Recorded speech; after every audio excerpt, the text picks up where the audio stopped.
جار بیر بکەرەوە بە سپۆنسەری گروپی کۆمپانیاکانی خۆشناو، گروپی کۆمپانیاکانی گرین، گروپی کۆمپانیاکانی دیوان.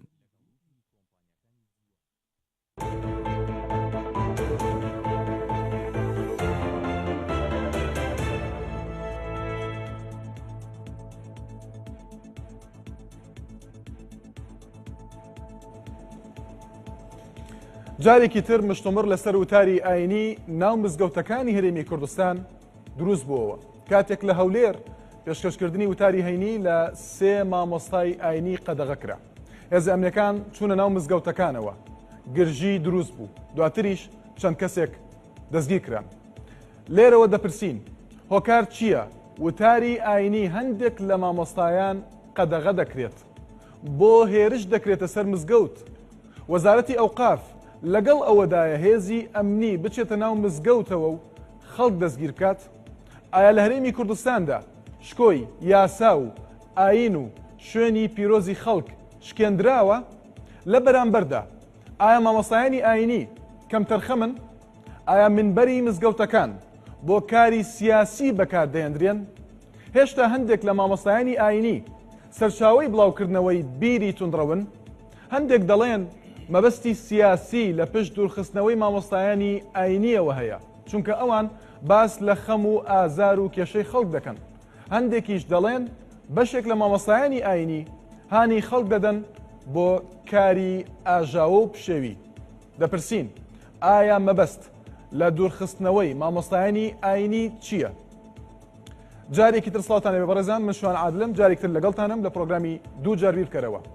ئەم پرسیارانە ئەمڕۆ دەخەینە ڕوو بە گفتوگۆکردن لەگەڵ میوانانی پرۆگرامەکار وها ئەو میوانانەی کە ئامادەن دەنگ لەسەر پرسیاری پرۆگرامەکە دەدەن. زۆر بە خێراتنی مەریوان نەقشبەندی بەڕێوەبەری پەیوەندیەکانی وەزارەتی ئەوقاف و کاروباری ئاینی حکوومەتی هەرێمی کوردستان دەکەین. زۆر بەخێر بێی کاک مەریوان. هەروەها زۆر بە خێراتنی مامۆستا ئیدریس کاریتانی وتاربێژی مزگەوتی ئەڵڵاه ئەکبەر کە ئێستا دوورخراوەتەوە. زۆر بەخێر بی. هەروەها بە خێراتنی دکتۆر عەبدولدائیم هەورامانی مامۆستای زانکۆ دەکەین. زۆر بەخێر بی دکتۆر عەبدولدائیم. زۆر بە خێراتنی یونس ڕاوی توێژەر لە حزبی ئیسلامی دەکەین. زۆر بەخێر بێی کاک یونس. بەر لەوەی دەست بکەین بە گفتوگۆ وەکو نەریتی پرۆگرامەکە، ئێوە کۆنتڕۆڵەکانی خۆتان ئامادە بکەن. دەنگدانی یەکەم لەسەر پرسیاری تەوەری ئەمڕۆی پرۆگرامی دوو جار بیر بکەرەوە. دیارە 30 چرکەتان هەیە بۆ دەنگدان. کۆنتڕۆڵەکانتان ئامادە بکەن. پرسیارەکەش ئەوەیە: ئایا مەبەست لە دوورخستنەوەی مامۆستایانی ئاینی چییە؟ یەک لای خۆتان، یەک بۆ مەبەستی سیاسی یان بیری توندڕەوی یان بڕیارم نەداوە کە ژمارە 3ە. 30 چرکەتان هەیە. پێشەوەی دەست بکەن بە دەنگدان با ڕوونکردنەوەیەک بدەین لەسەر بژاردەکان. مەبەستی سیاسی لە ئێستادا دەوترێت هەندێک مامۆستای ئاینی منبەری مزگەوت بۆ کاری سیاسی بەکاردەهێنێت. هەندێکی تر دەڵێن لابردنیان مەبەستی سیاسی لە پشتەوەیە، سەر بە حەزبێکی دیاریکراو نین. ئەوەی کە پەیوەندی هەیە بە بیری توندڕەوی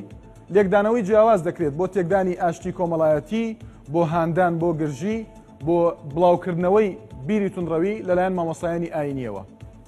30 چرکەتان هەیە. فەرموون دەستکەن بە دەنگدان.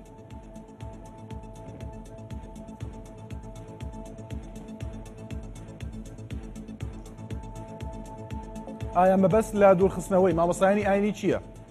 مەبەستی سیاسی یان بیری توندڕەوی یاخود نەهێشتنی بیری توندڕەوی یان بڕیارتان نەداوە؟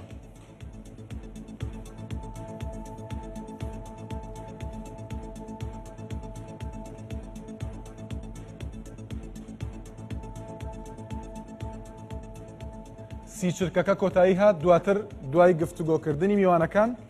ئێوە بۆ دووهەم جار بۆ دوجاریش دەنگدانێکی ترمان هەیە. دواتر ڕێژەی هەردوو دەنگدانەکە بەراورد دەکەین، دەبینین کاریگەری گفتوگۆکە چی بووە. کاک مەریوان لە جەنابتەوە دەست پێ دەکەم. چ هۆکارێک هەیە بۆ دوورخستنەوەی مامۆستایانی ئاینی بەتایبەتی ڕووداوەکەی هەینی ڕابردووی شاری هەولێر؟ بەنای خوای گەورە،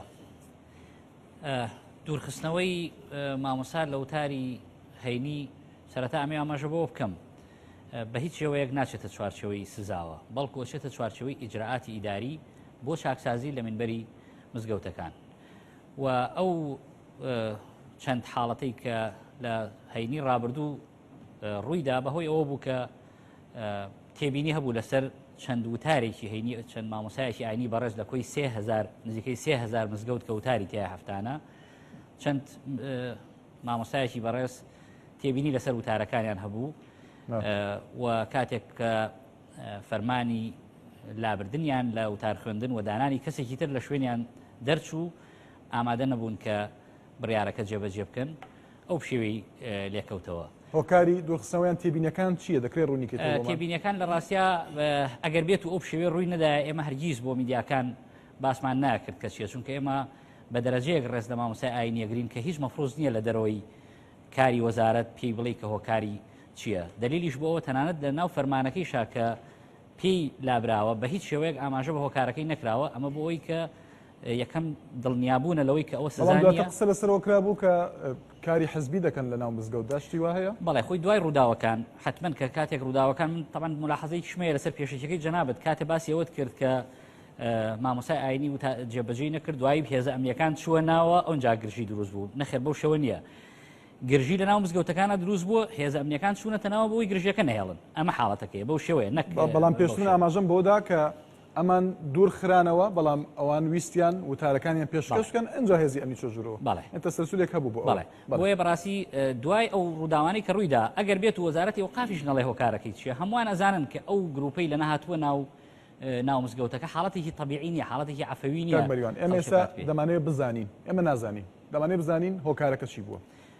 هۆکارەکە ئاماژە ئەو سێ مامۆستا ئاینیەکێکیان ئامادەیە هۆکاری چی بۆ نمونە با پرسیارەکە بەڕوونی بکەین هۆکار چیە کە مامۆستا ئەدریس دوور خراوەتەوە بۆ نمونە مامۆستا ئیدریس تێبینی هەبووە لەسەر وتارەکانی بەوەی کە ڕێنمایەکانی وەزارەتی ئەوقافی شکاندووە و ئەو وتارانەی داوێتی ڕەنگە ڕێکدانەوەی هەندێک بیرۆبۆچوونی سیاسی بێ کە ڕەنگە حیزبێکی دیاریکرا و ممارەسەی کردووە ڕەنگەیان وایە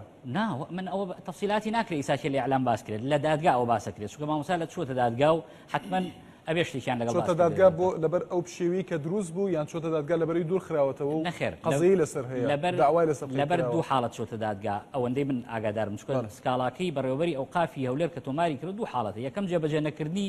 بڕیارەکەی وەزارەتی ئەوقاف دووهەمیش هەوڵی پشێوینانەوەیان هۆکار بۆ پشێوینانەوە لە مزگەوتەکە کاری حەزبی کردوی مامۆستاکانی تر کام مامۆسای تر جگە لە مامۆستا ئەدریس خۆی هەمویان هۆکارەکەی ئەوەی کە کاری حزبیان کردووە نەخێر هەمویان کاری حزبی نییە هەندێکیان وتارەکانیان توندوتیژە و بەڵگەکانمان هەموو لەلایە لە وەزارەتی ئەوقاف بەڵگەکانمان لای وتارەکانمان بواتەوە لە خەڵکەوە بۆماناتوە نەک ئێمە خۆمان بچین تەسجیلی بکەین لە خەڵک بە دەنگ و ڕەنگ وتارەکانیان بۆمان هاتووە و هەوڵیشمان داوە بەڕاستی لەگەڵ مامۆسایانی ئاینیا شخصی وەزیری ئەوقاف هەوڵی داوە کە پیان بڵێ بانیان کا و پیان بڵێ ئەمە وتارەکانتانە ئەم ملاحەزە هەیە بەڵام بەڕاستی ئەوان بەداخەوە ئامادە نەبوون بێن بۆ کۆبوونەوەی وەزیری ئەوقاف تاکو پیان ڕابوو باشە ئێوە ئامادە نەبوون بچنە کۆبنەوەکەوە کاک مەریوان دەڵێت فەرمانی دەستگیرکردنمان بۆ دەرچوو لەبەر ئەو پشێوی کە دروست بوو لە ناو مزگەوتی ئەڵڵاهو ئەکبەر لەگەڵ مزگەوتی جوودی بەڵام ئێمە لەسەر ئەو نمونەیە قسە دەکەین بۆ جێبەجێتان نەکرد ئەگە بڵێن ڕێنمایی تەواو یان بڵێن بڕیار کاک مەریوان ڕێنمایی یان بڕیار ڕێنماییان بۆ هاتبوو جێبەجێیان نەکرد یان بڕیاری دوورخستنەوەیان جێبەجێ نەکرد بڕیار فەرموو بنای خۆی گەورە میهرەبان سوپاس بۆ جەنابەت بۆ کەناڵی ناوت سپاس ئەم گەنجە زۆر دڵسۆز و پاکانە بەخێراتنی و میوانە بەڕێزانش دەکەم من شتێکی سەیرم پێدێ لە وڵاتێکە کە قسەیەکی جوان هەیە دەڵێ تۆ گەماڵت لە شوشەی بوو زۆر باشە بەر لە خەڵک نەگری چکە ماڵەکە زوو دەشتێ جەنابی ئوستاد لە ساڵی 90ەکانەوە لەسەر لیستێکی دیاریکرا و بەشێک لەو موسسەیە کە وەزارەتی ئەوقافە شوێنێک لەو شوێنەکان جاروێ سێ شوێن چوار شوێنی لەسەر ئاساسی محاسسەی حیزبی دەسەڵات پڕ کردوتەوە ئێستا بڵین ئەوە بە خەڵک دەفرۆشێت کە خەڵک کاری حیزبیە مەبەست چییە لە شوێنێک لە شوێنەکان ئەو حەسەیە چییە کۆمەڵێک مستەمسەکاتمان هەیە لەسەر ئەم برا بەڕێزە جاریوە وەزیر کە چێتە ئەم وەزارەتە وەزارەتی وەرگرتووە زۆر بەجددی هەوڵی داوە جەنابی لەبەرەوە لەسەر حیزبێکی دەسەڵات حیزبی بووە وەزیرەکە گۆڕاوە ئەو لانە چۆ شوێنی بەجێنێش تا گەیشتە ئاقارێکی زۆر خراپیش کەمە حەز ناکەم باسی کەم ئەمە یەش دووەم جەنابیان زۆر جارباسی مؤسساتەکانی بڵین دام و دەستگای دەوڵەت دەکات لەسەرەوەی کە وا دەسەوڕ دەکات لە وڵاتێکی ئەوروپیدا دەژی سیستەم هەمووی سیستەمێکی بڵین دامەزراوەیە لەسەر ئەساسی بناغەیەکی عاقلانە و ژیرانە و یاساییانە پێی ڕێوکرا ئەم وڵاتە چێندری ئێستا یاسا و قانونە جەنابی باسی ئەمە دەکات کە خەڵکانێکەن حیزبایەتیان هەر ئەم مؤسسەی کە پێی دەڵێن یەکێتی زانان جەنابی بپرسەکە هەموو جارێ ئیستیشادی پێ دەکات دەڵێ با بە ئەوانە ئیعتیراف بە مؤسسەیەکێتی زانان دە پێی بڵێ چۆنتان دابش کردووە سەرۆکەکەی لە چیە و جێگرەکەشی لە چیە پێی بڵێ بۆیە بڕیارەکە جێبەجێ نەکرد مامۆستا ناهاتومە سەرەوە ڕاست ئەمە باسی ئەوە دەکەم کە منیش وەڵامم دەوێت بمبورە ئەوە باسی ئەوە دەکەم کە دەڵێ ئەوانە پشێویان دروست کرد دوای کاک مەریوان دەبێت بیسەلمێنی لەسەرەوەی کە پشێوی لە مزگەوت دروست بە ئەوجا ئەمنی هاتووە ئەمە هیچ حقیقەتی نییە من ئەو کاتێک کە چوومە مزگەوت 12 و 10 دقە بوو هەر چوار دەورە مزگەوت گیرا بوو تێدەگەی ئەمە شایدم دەوێت لێی ئەو جار کە چوومە ناو مزگەوت دانیشتیمە جەنابی بەڕێوەبەری بڵین بەرپرسی ئەمنی منتەقەکە بەڕێز کاک بارزان کۆی کە ئینسانێکی بەڕێزم دۆستاتیم لەگەڵی هەیە هاتە ژوورێ ئەو خادیمە بدوایە کردویان تا ئیمام خەتیب چۆنیان کردووەتە لێ گەڕێ ناسمەوە تەفاسیلە لەگەڵ خۆی هینابوو لەگەڵ چوار سەگداری هات نەژوورە و من دانیشتم لەناو مینبەر گوتی مامەستا تۆ نابێ وتار بخوێنیەوە گوتم باش وشەی خادمت بەکارهێنان بەمەستی بەڵێ ئەمە لە سەرەتا مستەلاحێکی ئاینی خادم یان بەڵێ لەوان بۆ خوێن لە ئەو خاف پێی دەڵێن خزمەت گوزار بەڵێ باش بەتەواوکەم بۆی ئەمە کاک مەریوان بڵین لە سەرڕێی نەخسە بکە گوتم کاک بارزانی بەڕێزم من زۆر ڕێزم بۆ هیچ زۆر دۆستین تەوقەم لەگەڵ کرد گوتم ئەمن ڕازیم بەوەی کە ئەو برایە وتار بدا بەڵام بە مەرجێک دەبێ خەڵک ڕازی بێ لەبەرەوە بۆ خۆت دەزانی ئەوانە هەر هەموو قسەیان لەسەرەوە کە دەڵێن مامۆستای ئاینی بڵێن کارمەندە بەڵێمە کارمەندین بەڵام ئەمە پێگەیەکی کۆمەڵایەتی بەهێز بۆ مامۆستای ئاینی وەندە ئاسان نییە وتمەی خەڵکینە 3000 کەس لەوێ وتار دەکات وتمەی خەڵکینە ئێوە ڕازین بەوە وتیان بە هیچ شێوکی شێوی خەریک و دروست بوو بە سەوت و سوڕە لە لامە هەستامە وتم خەڵکینە ئەوەی دینی خۆش دەوێت دەبێت بە جێم بکە ئەو پەڕی ئارامی مزگەوت دەپارێزن ئەوە بە دکوێمنت لامە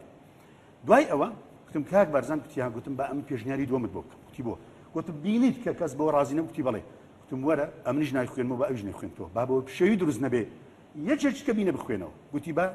پەیوەندێک بکەم مامۆستا کاری حەزبیت نەکردووە لە وتار بە هیچ شێوەیە تەحەدا دەکەم ئەوان بۆ خۆیان هەوڵیان داوە مامۆستا حیزبەکانی خۆیان بەڵگە هەیە بۆ بۆی بۆ معلومات هەر دوو حاڵەتەکە بەڵگەم لێوێ یەکەم کاڵێ ئەوە بەرپرسێکە و لە ساڵی نەوەیەکەوە بەرپرسێکە و لەسەر ئەساسی حیزبێدانێ ئەوە یەکەم بەڵگەوێت دووهەمیش بەڕاستی مامۆستا حەقی ئەوەی نییە بچێت پرسیار بکە بڵێ ئەو کە لادرا یعنی تەواو ئەو فەرمانبەری بەڵگە هەیە بۆ لابردنی بۆ دوورخستنەوەی بەڵگە هەبووە لەسەر وتارەکانی طبعاً بەڵگە نهاتۆ گوێرە بەڵگەکان بگرێ نهاتۆ جوابی بدەمەوە بە کورتی بۆ ئەوەی آخر کەمێک مەجالم لێ لەبەرەوە ئەوانە هەر بۆ خۆیان پێشێل یاسایان کردێک کە منیان لاداوە با من بۆ دڵم کام یاسا ئەوەتە یاسای ژمارە 4 ساڵی 1970 هەموار کراوی ژمارە 5 ساڵی 2005 مادەی 8 قۆناخێ لە نەفت و نەڤەر بمبورە جاری دووەمش ئەگەر ویستیان ئەمن لابدەن ئەو کاتی وەزیر بۆی هەیە وەزیرێکی بڵێن ڕەسەن کە ئەسڵ لەوێ وەزیر بێ لژنەیەکی تحقیق باشە کە دەکا وەزیری ئەوقاف نەک مدیرێک یا مدیر عامێک لژنەیەکی تحقیق لە ژمارە 4 مادەی 10 هەمان فەقڕەدا هاتووە دەبێت لژنەی تحقیق بگری منەوە بەڕێز کاک مەریوان لێرەیە بڵێ تۆ 10 ساڵێ وتار خوێنی لەوێ تەحەدا دەکەم بڵێ یەک جار تۆ بان کراوی لەسەر وتار یەک جار 10 ساڵ لەو مزگەوتەی 10 ساڵ لەو مزگەوتم بڵێ یەک جار تۆ بان کراوی ئەو پرسیارم دەبێت لەم 10 ساڵەدا بۆ لە ئێستادا ئەم بڕیارە دەرکراکەواتە ئەو پرسیارم دەبێت دواتر دێم وڵات ئەگە وەڵامەکەت لای خۆت ینی بیپارێزی یان لەبەریکی بۆی دواتر گوێم لێت دەبێت دکتۆر ئێوە بەشدار بوون جارێ بەڵێیان نەخێ بەشدار بوون و ناڕزایەتی کە لە هەندێک ناوچەکرا دژی لابردنی یاخود دوورخستنەوەی مامۆستای ئاینی و ئەو گرژەیە کە دروست بوو بەشدار بوون بەدڵنیایەوە بۆ بەشدار بوون بەڵێ لەبەرەوەی ئێمە لە وەزارەتی ئەوقافە بەداخەواڵێم سیستەم بەدی ناکەین گەورەترین گرفتی وەزارەت کە پێویستی بەوەیە بەخۆیان بڕواتەوە ئەوەیە کە سیستەمێکی هەبێت تا مامۆستای ئاینی چاوی ڕوون بێت باسی حیزبایەتی مامۆستا ئەکرێت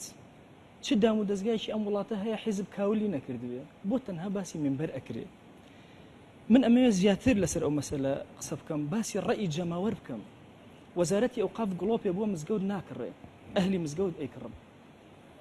کارەبای بۆ دابین ناکە کرێم وەلیدەکە ئەهلی مزگەوت ئەیدەن دیقەت ئەدەی هەرچی ئەرکە لەسەر شانی ئەو خەڵکەیە باشە ئەو خەڵکە ئازادیان نییە لە هەڵبژاردننی کەسێکە کە قسەیان بۆ بکە ئازادیان نییە لەوەی کە بتوانن کی هەڵ ئەبژێرن و چی بەکێ ڕازی ئەبن ئایا مافی دەنگدانێکیان نییە باشە ئەو هەموو ئەرکە گەورەی کە ئەوانە ئەیکێشن لە وەزارەتی ئەوقافە کە وەزارەتی ئەوقاف بەداخەوە ئەڵێم هەتا ئەم دەقیقەیەش کە ئێستا ئێمەتیان من لە 16 ساڵیەوە مەلایەتیم کردو هەتا ساڵی 2009 من گڵۆپێکم نبینەوە لە وەزارەتی ئەوقافەوە بێتە ناو مزگەوتەکەم تەنها خەڵکی ڕەشوڕوتی ناو مزگەوتەکەم بۆیان کڕیوم بۆیە پێویستە وەزارەتی ئەوقاف بەخۆیان بڕواتەوە مامۆسای ئاینی شەو ڕۆژی نییە مامۆسای ئاینی فەنیە لە مزگەوتە مامۆسای ئاینی کارەباچیە لە مزگەوتە مامۆسای ئاینی خادمە لە مزگەوتە شەو ڕۆژی نییە ئەی ئەو هۆکارانی کە کاک مەریوان ئاماژەی پێدان مەسائلەی حیزبایەتی و سیاسی بە هیچ شێوازە من بڕوان پێ نییە من نمونەت عەرز باشە کاک مەریوان هەندێک یان هەمووی ینی هەندێکە هەندێک من بەڕاستی ئەو زۆر سێرم لێ ئەگەر مامۆسا بڵێ بڕوان بەوە نییە کە مامۆسا حیزبایەتی کردبێ بەدەیان مامۆسا لە ناو مزگەوتەکان و خۆی هەڵبژاردەوە بۆ انتخابات و سیاسی و لە پەرلەمانەوە چۆن کاتی ئەوە بە وەڵامدانە بەڵام هەندێکیان تێبینتان لەسەر هەندێک بەڵێ ژمارێکی ێزگار من شتێکت عرزکەم ئێمە جارێکیان 4 مامۆسای بەڕێز ئێستا لەوە گویان لە دەنگم بێ یان بمان بینن مامۆسا ڕەضا عەبدولکەریم شێخ ئارام ئەحمەد مامۆسا زانا حەمە ئەمین خۆم هەر چوارمان لا برابوون لە مزگەوتی حاج عەبدوڵڵای حەمامچی دانیشتبوون لێرە لە گەڕەکی تەیراوای خۆشەویست ئەرێوتم کاکە تۆ لەسەر چی لا برایوتی وەڵا باسی عەزەمەتی قورئانم کرد ئەی تۆ لەسەر چی لا براوی ئەمانە وتی وەڵا من باسی شەهیدانم کرد ئەی تۆ چی لەسەر چی لا براوتی وەڵا باسی خۆشەویستی نیشتیمانم کردووە وتیان ئەی تۆ لەسەر چی منوتم باسی مردنم کردووە شێخ ئارام زۆر سوعبەت چییە وتی باسی مردنە کرد وتی تەفسیری ئاەتی كل نفس ذائقة الموت کرد ئەرە وەڵا کردم وتی ئەمە معنایەکی سیاسی زۆر خەتەری لە پشتە یعنی هەچی کار بەدەستە ئەمرێ دەتۆ قسەیەکی سیاسی و کردو ئەوێ بچیتە دەرەوە لە سیرتر لەمانە مامۆسایەکمان هەبوو جەنابی دکتۆر دلێر علی ئەسەلۆچی گوێ لێم بهێشتا وتاری نایبوو دەرکرابوو ما ئەی تۆ وتار نایی قڕە بەسەر بەخوا تۆش مستحقی دەرکری ئێمە نازانین چی بڵێن ئێمە یعنی مامۆسای ئاینی ئێوە بەزەقی لەسەر دوورخستنەوەی مامۆستای ئاینی بوو یان ئەو ڕووداوەی کە ڕوویدا لە ناو ئەو دوو مزگەوتی لەسەر هەردووکیان یەکەمینیان لەسەر دوورخستنەوەی مامۆستای ئاینی بەبێ هیچ پاساوێکی زانستی جەنابی کە ئەڵێ حیزبایەتی خۆی ئەزانێ مامۆستای ئاینی زۆر حیزبی هەن علمانی و ئیسلامی باشە بۆچی لەناو هەر هەمویانە تەنها تۆ ئەمە هەڵەبژێری دەیان مامۆسات بۆ ئێنم کەوا حیزبایەتی کردو تۆ قسەش نەکردووە زۆر تونتر لە مامۆسایانە قسەی کردو تۆ دەنگیش نەکردووە بۆیە ئەبێ لێرە ئێمە بیرکەینەوە بۆ بیزەبت لەم کاتە دەسەڵاتی هەرێمی کوردستان ئەمە هەڵەبژێرێ ئایا هۆکاری چییە بۆ ئەم تەحدیدی ئەم کاتەی بۆچی کردووە ئەگەر ئەم مامۆسایانە تون دوو تیژیانە اینجا ڕێنمایەکان وەزارەتی ئەوقافاتی ڕێنمایەکانە کامەیە بۆ مامۆسایانی ئاینی بۆ تەحدیدی ئەم کاتی کردووە وەڵام لای تۆ چییە بێت من ئەڵێم تەنها لەبەر هۆکارێکی سیاسی و تەوقیت کرابوو لەگەڵ هاتنەوەی کاک نەوشیروانە ئەگەراتی سیاسی هەبوو من ئاوایەتە پێشچاوم تەحدیداتی زۆر سیاسی و زۆر ئەوە کراوە بۆ یعنی مامۆسایانە سەر بە بزوتنەوەی گۆڕان نەخێر تەنها بۆ ئەوەی تەنها ئەوەیە جەمەوەەر مەشغول کرێ بە شتێکی ترەوە شتێکی تری لەبیر برێتەوە بابە ئێمە خەریکە خەڵکمان لە بەرسە ئەمرێ ئەو هەموو قەیرانە هەیە ئێستا کاتی ئەومانە مامۆسایەکی ئاینی لاوە برێ زۆر طبیعیە من بەلامەوە زۆر ئاساییە ئەگەر سیستەم هەبێ لە وەزارەتی ئەوقافە زۆر طبیعیە بە پێی سیستەمەکە چەند کەسی بەرکەوت بە ئەوەنە کەس وتار نەدا طبیعیە بەڵام کە تۆ هیچ سیستەمێکت نییە بە مەزاج کارەکەی ناکرێ ئێمە بتوانین وەکو مامۆسایانی قبوڵیکە ئێمە ئیدانەی دەمەولات بەڵێ کاک یونس لە سەرەتای جەنگی دژ بە داعشەوە لە ناوەڕاستی 2014 تا ئێستا بەم ڕووداوەی ئێستای ینی ئەم چەند ڕۆژەی ڕابردووی شاری هەولێریشەوە زۆر قسە لەسەر توندڕەوی یاخود بڵاوکردنەوەی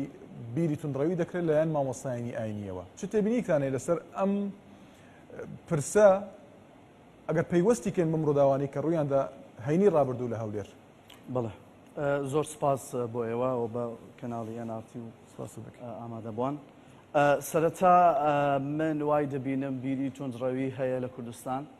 و لە خوتبەکان هەیە ئێمە ڕۆژانە دەیبینین و بە بیسترا و بە بینرا و بە ڤیددیۆ دەیبینین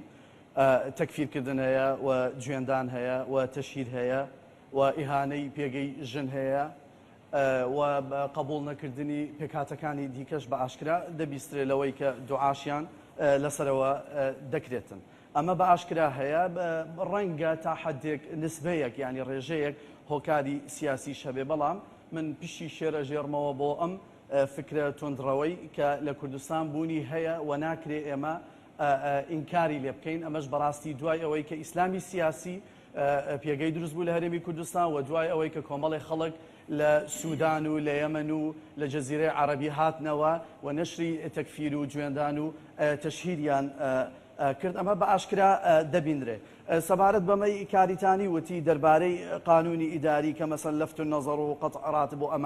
ئەمانە عقوبەنە، من وەکو مستەشارێکی قانونی پێ دەڵێم ئەمانە عقوبەنە، نەقڵکردن بە هیچ جۆرێک ناچێتە ژێر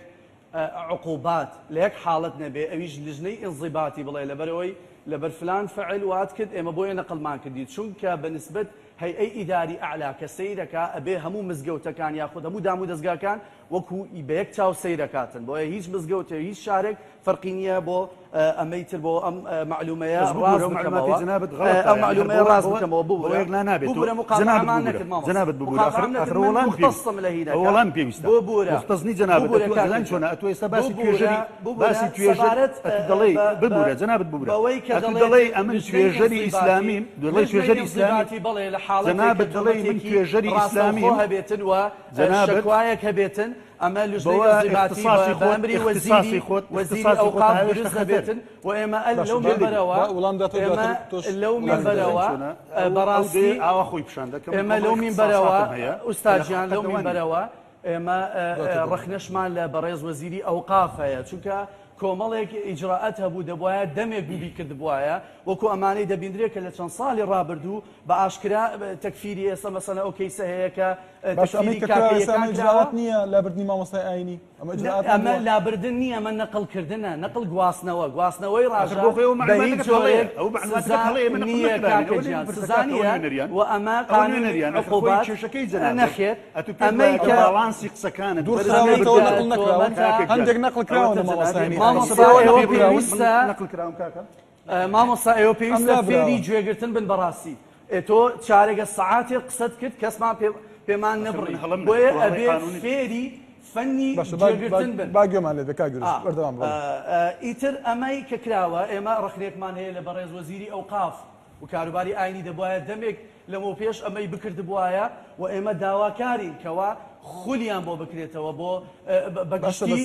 پێشتیش کرا بەڵێ پێشتیش کرا ئەنی ئەمە یەکەم وەجبە نەبووە گە بڵین بە دروستی وان یەکە مەریوان یعنی من پرسیارەکەم لەبارەی توندڕەویە هەزی توندڕەوی پێتان وایە هۆکارێکی سەرەکیە یان وەک دەڵێ ڕەنگە وتت ڕەنگە وتم پشی شێری بەردەکەوێ توندڕەوی هۆکاری سیاسیش هەبێ ڕەنگە هۆکاری سیاسیش هەبێ بەڵام ئەمەی کە پشی شێری بەرەکەوێ ئەمەیە کە توندڕەوی هەیە لە کوردستان و ئەمەش بە ئاشکرا بە بینرا و بیسترا و دەیبینین ڕۆژانە ئەمە توندڕەوی نییە تۆ بەرامبەر چینێکی کۆمەڵگا کەم عەقڵات بڵێ ژن زۆربەی ئەهلی جەهەنەمە بڵێ ژن نوێژ بەتاڵ دەکاتەوە کاگەورس تۆ جەنابەت توێژەری ینی ئاگاداری ئەو کەیسانەی کە ئەم مامۆستا ئاینیانی دوور خراونەتەوە وتارەکانیان ئەو بابەتانی تێدا بوو کە ئاماژەت پێدەن ئەمەی سەبارەت بۆ مامۆستایانەی کە ئێستا لە دادگای لێکۆڵینەوەی هەولێرن و ئەمە کۆمەڵێک ئەدیلە هەیە تا ئێستا ئاشکرا نەکراون و ئەدیلەی هینیش هەیە من بخۆم بە ڤیدیۆم بینیوە لەسەر ئەدیلەکان قسە دەکەم کاک مەریوان باسمان لە بەڵگە کرد چینەوە بەڵگانە بەڵگەی ڤیدیۆیی یان چ بەڵگەیەکن هەردووشان بەڵگەی ڤیدیۆیی هەیە بەڵگە هەیە بەنامەی تەلەفۆن لەگەڵ یەکتر چیان و تۆ کە چی بکرێ لە خوتبەی جومعە باسی چی بکرێ و چی چۆن ئەمە چۆن بڵاو بۆتەوە ینی نامەی تەلەفۆن بڵاو بۆتەوە ینی بەڵێ بۆ مامۆسایانی ئاینی چۆ بۆ هەندێک مامۆسات شۆ کە خۆی هێناوەتی بۆ وەزارەت ئەڵێ ئەمەیان بۆ من ناردووە کە من ڕازی نیم بەڕاستی شتێکی وا بکەم و وڵاتەکەم شێوێنم ئەمە هەمووی لەبەردەسایە هەمووی لە وەزارەتی ئەوقافەیە پێشەوەی بە هیچ کەس بڵین پێشەوەی بەوە بڵێ ویستومانە بە مامۆساکان خۆیان بڵێ مامۆسا ئێوە ئامادەدریس بەشدار بووە لەو نەخێن ئامادە نەبوون بەداخەوە کارانە بۆ زانیاری جەناب ناڵم ئامادە بۆڵم بەشدار بووە لەو بەڵگانە بەڵگە هەیە لەسەر یعنی ڕام مەکێشن بۆی کە من بچمە هەر دێوردەکاریکەوە ئیشی من ناکەم بەشتی تایبەت ئەمە لەگەڵ شی شخصی دانی ئەمە باس لە پرسێک دەکەین کە ئێستا لەوە دڵنیا بن ڕووداوێک ڕوویدا لە هەولێر کاتێک کە مامۆستایەک لا ئەبرێ بڕیارێکی بۆ ئەدرێ لە خۆیەوە نییە هەروە عەشوایی اینجا بەڕاستیش قەت کەس ناچێتە عەقڵی کەس کە هەموو بڕیارەکان وەزارەتی ئەوقاف تعینی کا بە مامۆستا وەزارەتی ئەوقاف موچەی بۆ ببڕێتەوە وەزارەتی ئەوقاف علاوە تەرفیعی بۆ بکە وەزارەتی ئەوقاف بە ئەمر خانووی مزگەوتی بداتێ ڕەنگە عەرزیشی بداتێ بەڵام ئەمە هەموو یاساییە تەنیا ئەو کاتی پێوت کاکە تۆ بە زووتار مەخوێنەوە کەسێکی تر دانێ ئەمەیان بڵێ یاسایی نیە عقوبەیە بەڕاستی ئەمە زوڵمێکی زۆر گەورەیە کە ئەکرێت لە وەزارەتی ئەوقاف و بەداخەوە ئەم مامۆساکان لەم سەردەما ئیستیغلالی ئەویان کردوە هەندێک لە مامۆساکان ئیستیغلالی ئەویان کردوە کە پشێویی سیاسی هەیە ئاڵۆزیی سیاسی لە کوردستانە هەیە ئەیانەوێ پێمان بڵێن وەزارەتی ئەوقاف نابێ هیچ بکە هەر شتێکیش کرا وەزارەتی ئەوقاف ئەوە سیاسیە ئەوانیش دیگەری دیاری دەڵێن کراوە ئەوانیش وا دەڵێن آخر زوڵمەکە خۆ ئەبێ پێی بڵێن ئێمە تعلیماتم لەبەردەسایە من ئەوەی کە ئیشەکەم هەمووی یا بە بەڵگەیە یاخود بە تعلیماتە هیچ شتێک نییە وەزارەتی ئەوقاف عشوایی بڵێ کاکە وەڵای من دەموچاوی مامۆسام بەدڵ نییە بۆیە لام بردووە شتی وان نییە اینجا بەڕاستی مامۆستا عەبدولدایم کۆمەڵ شتی وت بەڕاستی من ئەمەوێ تۆزە تعقیبی بەسەریعی لەسەر بکەم باسی خەرجی مزگەوتەکانی کرد ئەڵێ لەبەرەوەی خەرجی مزگەوتەکانی نەکردو وەزارەتی ئەوقاف ئیتر نابێ قسە بکەن مامۆستا بە ئارەزوی خۆیەتی لەبەرەوەی خۆی خەریکە من ساڵی 2010 پێشنیاری ئەو پێشنیاری مامۆسام کرد ساڵی 2010 وتم کاکە با وەزارەتی ئەوقاف هەڵۆشێ ئێمە پێویست ناکات خۆمان بکەینە ساحێبی مزگەوت شوێنی عیبادەتە حکوومەت بۆ بچێتە ناوی وتم با وەزارەتی ئەوقاف هەڵواشێ هەموو وابزانێ ئاگاتان لێ پێم وت با وەزارەتی ئەوقاف هەڵوەشێ مزگەوتەکان وەکو ئەوروپا و ئەمریکا تەسلیمی هەیئەیەک بکرێت و خەڵکی گەڕەکەکە ئەمە باشترە بۆ ئەمە ئەرکی لەسەر ئێمە بێ موچەی لەسەر حکوومەت بێ لە کاتێکا ئەو هیچ پابەند نەبێ بە ڕێنمایی وەزارەت دوای و کام قانون هەیە بڵێ من قانونێکم هەیە ئەڵێ مزگەوتەکان هەموو سەر بە وەزارەتی ئەوقافن مەلاکانیش هەمووی سەر بە وەزارەت بەڵام قانونێک نییە بڵێ وەڵا لەبەر ئەوەی کە پارەی سەرف ناکەیتر نابێت سەرنجی ئێوە لەسەر ئەوەی کە هێزی ئەمنی ئاسایش دەچێتە ناو مزگەوتەوە بەڵێ چی دەڵێن حەزەکەم یەکشتا بەڕاستی من هەست دەکەم کاکن بە تایبەتی لە هەندێک کەناڵی ڕاگەاندن کە نازانم ئێوەشیتیانیان ئاگام لێ نییە من پرسیار دەکەم تەنها پرسیار یعنی زۆڵمێکی زۆریان لە ئاسایش و دەستگا ئەمنیەکانی هەولێر کرد لەسەر ئەوەی پرسیارەکەی من زۆڵمی تێدایە من دەپرسم تەنها ئێوە سەرنجتان قەزم پرسیارەکەی جەنابەت نییە قەزم ئەوەیە وای خستیانە ڕووکە گوایە ئەمە ئاسایش لە خۆی چۆتە مزگەوت و کروێتی بە شەڕ و ئەو لە خەڵکی دا و بەبێ ئەوەی هیچ ڕوویدا بێ حقیقەتەکەی ئەوەیە بەرچاوی خەڵک بێ ئەم بۆ تەنیا لە دوو مزگەوتە ئەمە بوو یعنی بۆ لە هیچ شوێنێکی تر ئەم هەموو مزگەوتە 3000 مزگەوت هیچ کێشەیەکی تیانە بوو بەڵام تەنیا دوو مزگەوت لە کوردستانە هێزی ئەمنی هەڵی کوتایە سەری سەبەبەکەی ئەبێ بەوازحی بڵێن و بێ اعترافیش بکەن مامۆساکان ئەمانە بڕیارێکیان جێبەجێ نەکردووە و لە نەتیجەی جێبەجێ نەکردنی بڕیارەکە پشێوی لە ناو مزگەوتەکە دروست بووە ئەی هێزی ئەمنی چی بکە کەواتە ڕەوایەتی دەدەن بەو پرۆسەیە نەگڕەوایەتی لە ناو کەعبە شەڕ ئاربیجی بووە لە ناو کەعبە ئەزانێ مامۆستا تەفسیلات ئەزانێ شەڕ بووە لە ناو کەعبە بەدەیان جار خەریک بۆ کەعبە بڕوخێ بە شەڕ ئاربیجی و بیکەیسی لەبەرەوەی پشێوی تیا بۆ وشانە کۆنتڕۆلی بکەن منتەقەی سە بڵێ لەبەرەوەی خەڵک هەمووی لەبەرەوەی مزگەوتە نابێت دەستگای ئەمنی بچێتە ژوور هەموو یەکتری بکوژن لەوێ ئەمە بەڕاستی منتەق نییە ئەمە نە منتەقە نە لە شەڕ ئیشتیوا کۆمەڵک وەڵامت ئامادە کردبوو سەرەتا بۆ یونس بەڕێزی تەبانە من قسەکانی هەموو لەبەرە چکە هەموو قسانەی کە دەیکا جاران لە هەموو نەخێر لەبەر نیە ئەگەر لەبەرت بواە ئەتزانی کە نەقلکردن و گواستنەوەی ڕاژە کێشەی توەوەیە ما خەڵک ئەوەیە ئەم دەڵێ گواستنەوەی ڕاژە نەبووە دوور خراوەتەوە گواستنەوەی ڕاژە بەڵام ڕاژە تەوقیت موقەتەن ئەکرێت من تا جێگای تازە بۆ خۆت دەبێت فێرە جێگرتن ویزەنابێت فێرە جێگرتن نانە تۆ مقاتعی منێکرد بۆیە من بۆم هەیە مقاتع ڕاگررتنی ڕاژە ئوستاد ڕاگررتنی ڕاژە بۆی هەیە مەسەلەن بەبێ دیاریکردنی جێگەی دووەم بێ ئەڵێ مەسەلەن تۆ بڕیارماندا بەپێی ئەو پێداویستی کە ئێمە هەمانە جەنابەت لە کاتی ئێستا وتار نەدەی بۆی مەسەل ناتێتە زمنی جەنابەت ئەوەش بزانە قانونی ئیداری مدەوە نییە قانونێکی عورفیە لە عێراق وەرێمی کوردستان لەم بگرە سەرەتا لە گفتوگۆ حیوار ئاو پەنجە شەقاندن لە لوغەی نەخێر لە لوغەی جەسەد جوان نییە بەکارێنەوە بیدایەتی بەرنامەکە جەنابەت هجوومت کردە شێخ نەقشەبەندی ئەمە گفتوگۆی و حیوارە ئێمە زۆر جاری هەر لە ئەگەر خوێندە بێت لە لوغەی جەسەد ئاوا یعنی جۆرێک لە تهدیدە بمبورە ینی پێم خۆشە ئەوە ئەمە ئەو بیزانەیە کە ئێوە دەیکەن هەبۆیە مەسەل کوردستاندا ئەمڕۆ کە خەڵکانێک لە کوردستان بچێت تۆ نان بۆ دەخۆی ئەگەر ئەتوو هەوڵی ئەوە نەدەی هەوڵی ئەوە نەدەی بەشێک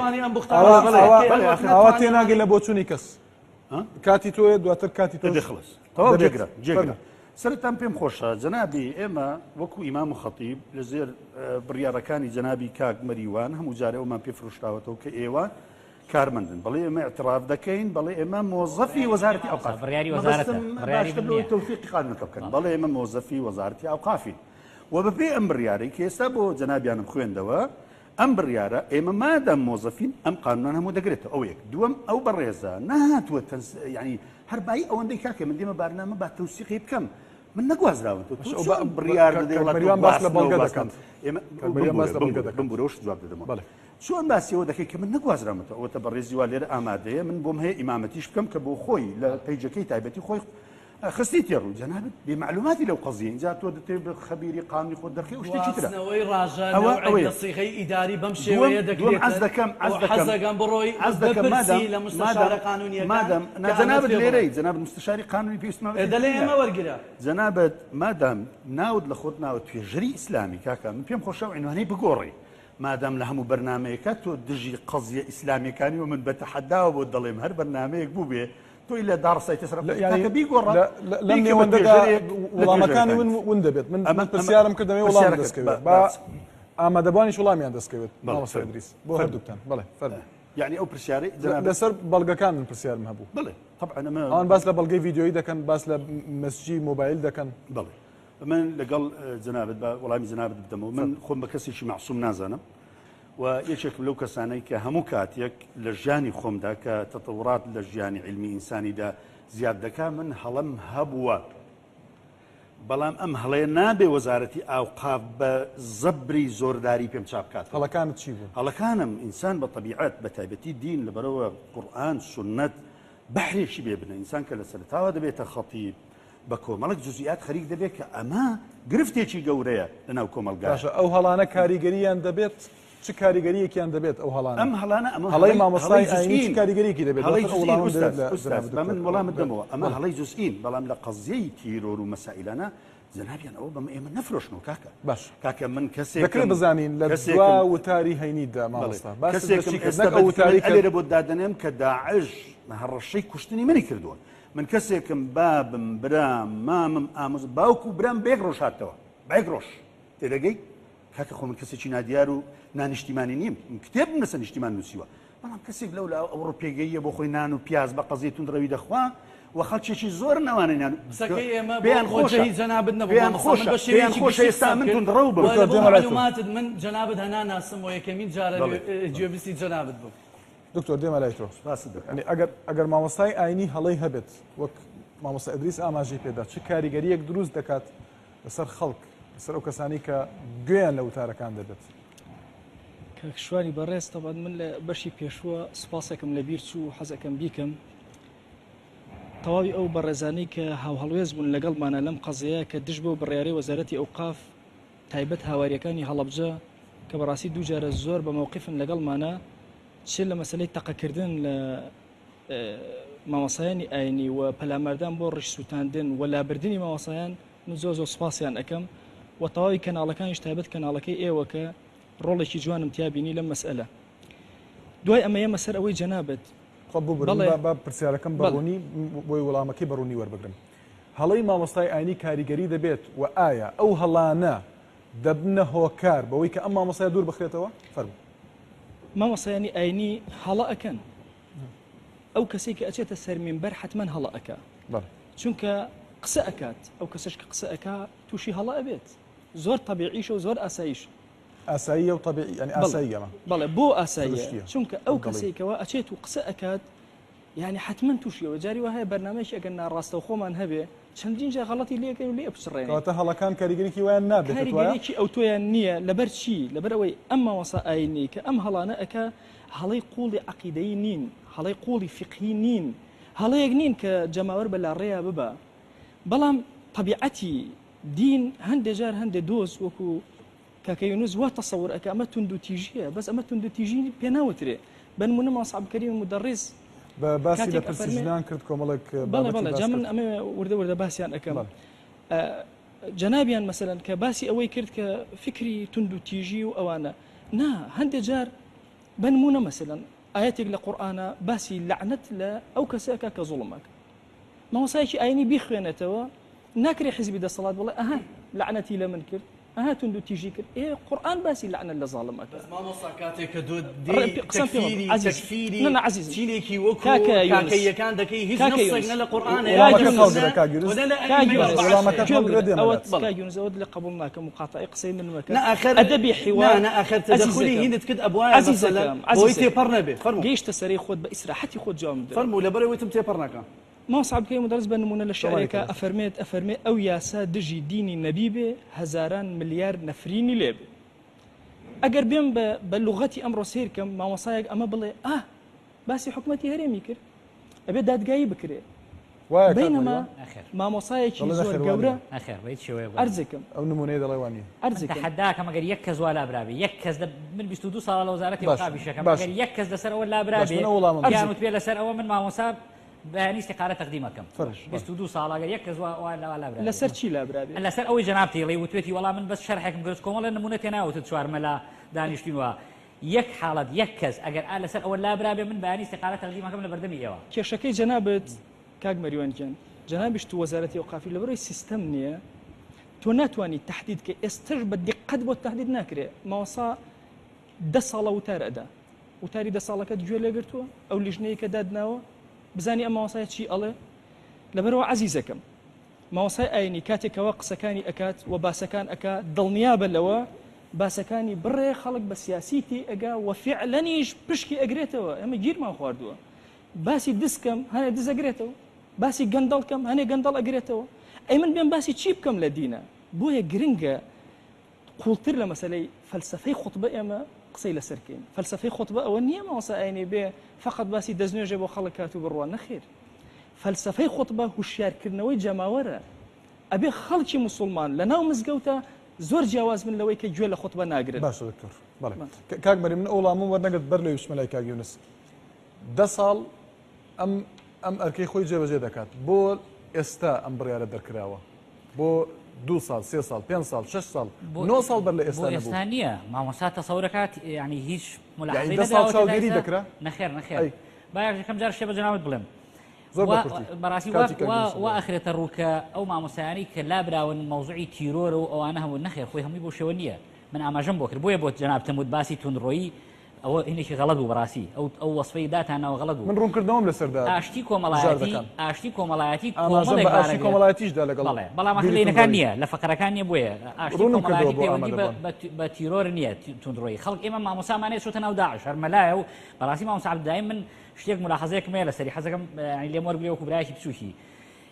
ناکرێ مامۆسا جەنابەت عەشوایی دیفاع لە مامۆسا بکەی تەنیا لەبەرەوەی جەنابەت مێزەرت لەسەرەوە بڵێ من ئیتر هەموو مامۆساکان معسوومن من بەڵگەت بۆێنم کە مامۆسا بە دەرزەن خەڵکی ناردوتە ناو داعش بەڵگەت بۆێنم هەر بە بەڵگەی ڕسمی سکاڵا هەیە لە محکەمە ناکرێ جەنابەت بە هەمووی بڵێ هێشتا وڵامێکی ڕوونم وەرنەگرتووە بۆ دوای 10 ساڵ ئەوە زۆر گرنگ ئێمە لە هەموو کوردستان ئاماژەم بۆ کرد 3000 وتارمان هەیە مزگەوت وتاری تایە ئەوە وەرم قایمی ڕاتبت پێ پیشانە دەمە قایمی ڕاتی مامۆسایان تەنیا 1750 کەسمان هەیە کە ئیمام و خەتیب عینوانی واتە بەقی ئەوانەی تری یان ئیمامە یان قورئان خوێنە یان هەندێک جار خادمە بۆیە بەڕاستی جەنابەت بەو شێوە کە ئەڵێ هیچ مامۆستا هیچ ئەوەی نییە وەزارەتی ئەوقاف عەشوایی و سیستەمی نییە بەڕاستی ئەو تۆزە ئیسحافە وەڵامەکەی من بەڵێ بۆ دوای 10 ساڵ بڕیاری وا دەردەکەم نەخێر دوای 10 ساڵ نییە دوای 10 ساڵ نییە بەڕاستی ئێمە ویستومانە مامۆستا بانکین مامۆسای بەڕێز نەکەرم 10 ساڵ ویستوتانە بانک بکرێت من تا ئێستا نازانم تێناگەم لە وڵامەکە بڵێ وەزیری ئەوقاف ناردوێتی بە شوێنتانە کە بێ قسەتان لەگەڵ بکات یەک جار ڕۆژی پێنجشەم لە دوی ناردین و من یەک دقه بەی 10 ساڵ ئەوش ئەو ڕۆژەی کە جەنابی باسی دەکە ئەو وەزیرەی ئێستا بەوکارت لەوەیە ڕۆژی پێنجشەم و من بە مستەمسەک و دوکوێمنت لەلامە کە من ڕۆژی پێنجشەم یەک دقه هەتا 12 نیوەڕۆ لە ئاساییشی هەردوو بنکەی سێ تاقان و گەڕەکی کوردستان من تحقیقم هەبووە بە مستەمسەک با بچین پێکەوە ئەمن ئەگەر لە بنکەی کوردستان کە بەڕێز کاک بارزان کۆیی لەوێ و لە بنکەی سێ تاقان کە ئەو کاتە مامۆستا خالید گەردی ئەمان کێشەی منی هەبوو لە بنکەی سێ تاقان ئەمە ئەو دوو مامۆستا ئەگەر هەتا 12 نیوەڕۆ لەوێ نەبوون من ئامادەم هەر ئەو ڕۆژە بمبورە هەر ئەو ڕۆژە بانجیان کردین لە وەزارەتی ناخۆ لەگەڵ بەڕێز کاک ئەویش هەر کاک بارزانە پێی دەڵێن شتێکی وایە هەر لەگەڵ ئەوە تاکو نیوەڕۆ لەوێدا من ئاماژەم بۆ کرد مەوزوعەکەەوە نیە دوای 10 ساڵ بۆگەر لەو 10 ساڵە ئێمە شتێکمان هەبووە ئێمە لە کەس نەشەرمەکەین و ناهێژ ئەو فەرمانبەری وەزارەتی ئەوقافە من لەو شەش کابینەی کە ئیشم کردوە لە چەندین جار لابراوم لەو لا بە ئەولا لە کارەکەم ڕاگراوم ئەمە حاڵەتی سەکاتی کاگیورس ئێوە بۆ پێشنیازتان چییە چارەسەر ینی دکتۆر دەڵێت سیستم نییە ئێوە بۆی سیستم هەبێت پێشنیازتان چییە تەنها ڕەخنە دەگرن یان چارەسەرتان لایەوەی پێشەوەی پێشنیازەکە بکەم خلالی 2 دقه مەوێشتەکە ببڕێنمەوە ئەمەی بەڕێز جەنابی کاریتانی وتی مەسەن پەنجە بەرزکردنەوە بگەڕێ لغەی جسد نازانم چ من پێ دەڵێن بگەڕێەوە کسە سنەی نەبەویوە تحديدا صحيح بخاري وجامع السنن ومسانيد ابن كثير كاتك دلي إذا خطب النبي صلى الله عليه وآله كان يرفع سبابته وما باب قرته وما سبارت بما وسبارتيش بلي شتيكي ديكش إما أهلي تسامح عفوي بۆیە گردنی ئازادەکەم لەسەر هەموو ئۆتۆمەتانەی کەوتی ئێوە نانی پێ دەخۆن من ئازام چی ئەوشتانە سەبارەت بە هینی مامۆستا عەبدودائیم کە دەڵێ من ئەو پرسیارە دەکەم کاتێک تۆ لە خوتبەیەک و بە ڤیدیۆیەک ئەمە تەسویر کراوە لە شاری سلێمانی دەڵێ زەردەشتیەکان ئەمە قیمەی دەناەتی ئەخلاقن و بێ ئەخلاقن ئەمانە دەین خوشی یەکترمارە دەکەن ئەمە توندوتیژی دروست ناکە لە ناو 100,000 ئەتباع کە ئێستا هەیەی و هینیشی هەیە یەک شت خلالی یەک دقە جوابتەمەوە ئەمەی کە ئەمان لێرە سێ فەرمانبەر مەلا پیاوی ئاینی قەشە هەر شتێک فەرمانبەری وەزارەتی ئەوقافە و دەبێ کاتێک کە تەعالیمێک و قانونێک لە وەزارەتی ئەوقافات بڵێ سەمیعنا و ئەطعنا وەری بگرێ و ئەمە هیچ جیاوازی لەگە هەر فەرمانبەرێکی دەوڵەت ئەمەی کە سێ کەس تۆ گواستراوەتەوە یا تەجوید کراوە دەیتە جادە باشە کاتێک کە خوشک و دایکەکانمان یزیدیەکان لە سوقی خاسەی مووسڵ و لە جەزیرەی عەرەبی ئەفرۆشنێن و ئەکرێنە سەبایە بۆ نایەنە جادە و لە هەمووشی سەیرتر دەستنە پێش UN کە UN تەمسیلی دەولەی سەلیبی و دەولەی کوفر و علمانیەت سەبارەت بە پێشنیارەکان من پێشنیارم هەیە بزەبت ئەمەی مامۆستا عەبدودائیم وتی تا حدێک لە وەزارەتی ئەوقاف نەوعێک لە شپڕزەیی هەیە ئێمە پێشنیارمان هەیە بۆ وەزارەتی ئەوقاف سەرەتا گشتاندنی وتاری هەینی بکات لە ڕێگەی لوژنەیەک دروستکە لە مامۆستایەکان ئەوانەی لە حوجرەکان ئەوانەی لە مەدرسە دینیەکانی کوردستان و کوردایەتیان پێوەیە لوژنەیەک دروستکە خۆتبە گشتاندن بک بەسە هەرێمی کوردستان و سەرجەم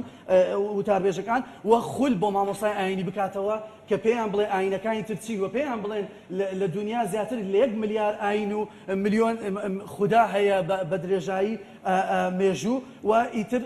سزادانی پیاوی ئاینیش وەکو سزادانی هەر فەرمانبەرێکە کە بە ئیجراعاتی قانونیەکەیدا دەڕوات چ لە ڕێگەی تحقیق بێتن کە ئەمە کۆناغەکانی خۆی دەبڕێتن یا چ لە ڕێگەی لوژنەی انضباطی بێ و پێویستە وەزیری ئەوقاف داوای لێبوردن لە خەڵکی کوردستان بکات سەبارەت بەو تەکفیر و تەشیرارێک کراوە بە تایبەتی بەرامبەر چینی کاپیەکان کە بەو دوایە بەداخەوە بۆ هەر چوارتان سپاسان دەکەم ئەگە شتێک هەیە تۆماریکەن بینوسن بۆی دواتر قسەی لەسەرکەینەوە دوای وچانێک مایک دێتە دەستی ئێوە قسە بکەن وچانێک و بەردەوامین لەگەڵتان بەڕێزان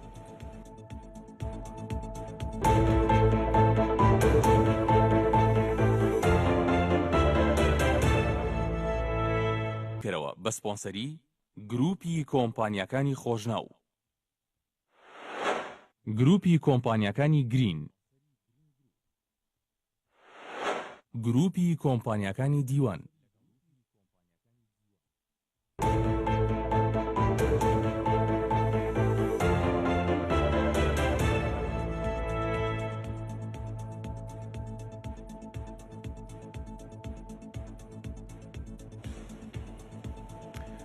جارێک ترساوتانە بەڕێزان بەردەوامین لەگەڵتان لە پرۆگرامی دووجار بیر بکەرەوە دەپرسین مەبەست چییە لە دوورخستنەوەی مامۆستایانی ئاینی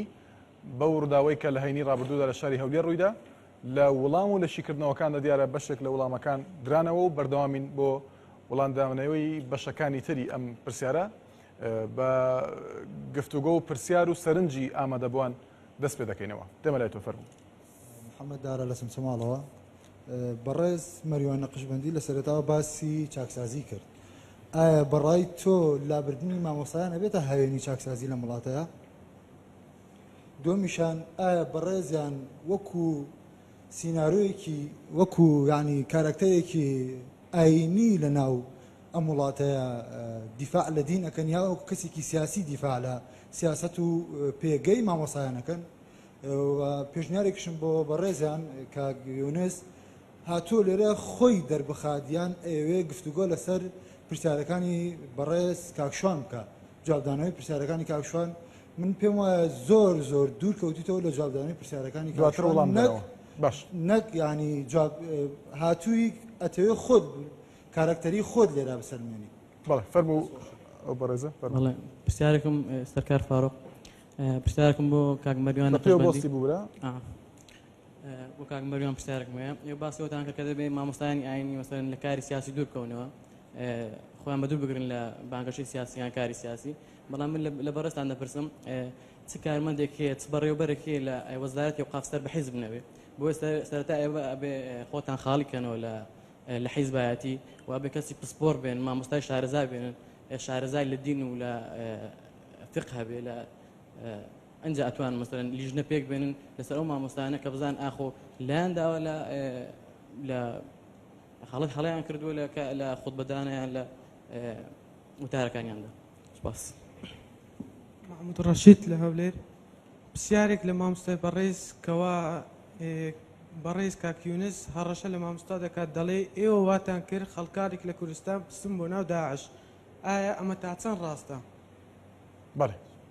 فەرموو بەڕێز. کەیوان ئازاد پرسیارێکم بۆ کاکی یونسەیە مامۆستای بەڕێز فەرمووی کە ئێمە هەوڵمانیاوە هەوڵین خەڵکێکی جیاواز دروستکەین لە ناو مزگەوتەکانەوە پرسیار لە کاکی یونس ئەەکەم ئایا مامۆستانی بەڕێز خەڵکێکی جیاوازیان دروست کردووە چونکە من تێبینی یەکەم خەڵکان ئەوانی کە زیاتر هاتوچووی مزگەوتەکەن و ئەوانیشی کە زیاتر پابەندن بەدینەوە کەسانێکی توندڕەون بەڕاستی زۆر ئەبینیت و ئەش بینی کە خەڵکێکی زۆر چۆتە ناو داعشەوانە. سپاس. بەڵێ فەرموو. سەرەتا دەستخۆشی بەرنامەکەتان لێکم سەرکەوت عەباس لە چەمچەماڵەوە پرسیارێکم بۆ کاک مەریوان. باشە کاک مەریوان من زۆر متابعی بەرنامەکان کە تۆ بەشداریەکە هەتا ئێستا نەمبینیوە پشتگیری لە مامۆستایەکی ئاینی بکە ئەمە چۆن یعنی چۆن لە ئەوقافە ئیدارەیەکت بەدەستە یان شتێکت بەدەستە پشتگیری لە مامۆستای ئەوقاف ناکەی. پرسیارێکی تریشم بۆ ئەبێ ئیلا مامۆستایانی ئاینی سەر بۆ لایەنێکی سیاسی دیاریکراوە بنینجا بتوانن بە ئاسانی خۆیان خودبەکان بخوێننەوە. پرسیارێکشم بۆ کاگونز ئەوەیە کاگونز دەڵێ مامۆستای ئیدریس کاریکتانی ناناسم ئایا نایناسی چۆن هاتووی لە بەرنامەیە قسە لەسەر مامۆستاکەی چۆن ئەڵێ من بەڵگەکانیم بینیوە کێتر قسە دەکات فەرموو. سەرەتا بە ناوی خی گەورە من مەهدی لە هەڵەبجەوە دوو تێبینی بچووکم بۆ بەڕێز کاگیونس و کاگمەریوان هەیە لەسەر قسەی کاگیونس کاگمەریوان جەنابیان ئەڵێن ئەوەی کە لە ئەوقافەوە هات ئەبێت مامۆسایان بڵێن سەمیعنا و ئەطعنا واتە ئەمە ئایا ئەمە نابێتە هۆکارێک بۆ لاوازکردنی مامۆستاکان ئەمە من تەنها ئەوە بە جەنابتان ئەڵێم بیرێک لە مامۆستایان بکەنەوە یعنی من ئەوەنەی کە جەنابتم ناسی و متابعی جەنابتم کردووە یعنی دووسۆزێکی وام لە جەناب و نەبینیەوە بۆ مامۆستایانی ئاینی هەموو کەسێک هەڵەی هەیە چه پرسیاری هەیە لە مامۆستا ئیدریس و لە مامۆستا عەبدولدائیم هێشتانەوە مامۆستا یونس پرسیاری زۆریان لێکە من دەبێت من تەواو یەکەم هێشتا بە کورتی دەقیق و مازن مایەتی کاک مامۆستا وا بزانم یەک جار مداخلەی جەنابتی کرد بەڵام تۆ چەند جارێک مداخلەی مامۆستا عەبدولدائیم و مامۆستای بەڕێز کرد باش تۆ هاتووی ینی ئەتەوێت ئەوان ڕاستیەکە نەڵێن یان ئەتوێت جەناب و فێری وانەوتویان ئەو پرسیاری لێکرا بە جۆرێکی تر کێ پرسیاری هەیە لە مامۆستا ئیدریس لە مامۆستا عەبدولدائیم چکە پرسیاری لێ نەکرا بەگشتی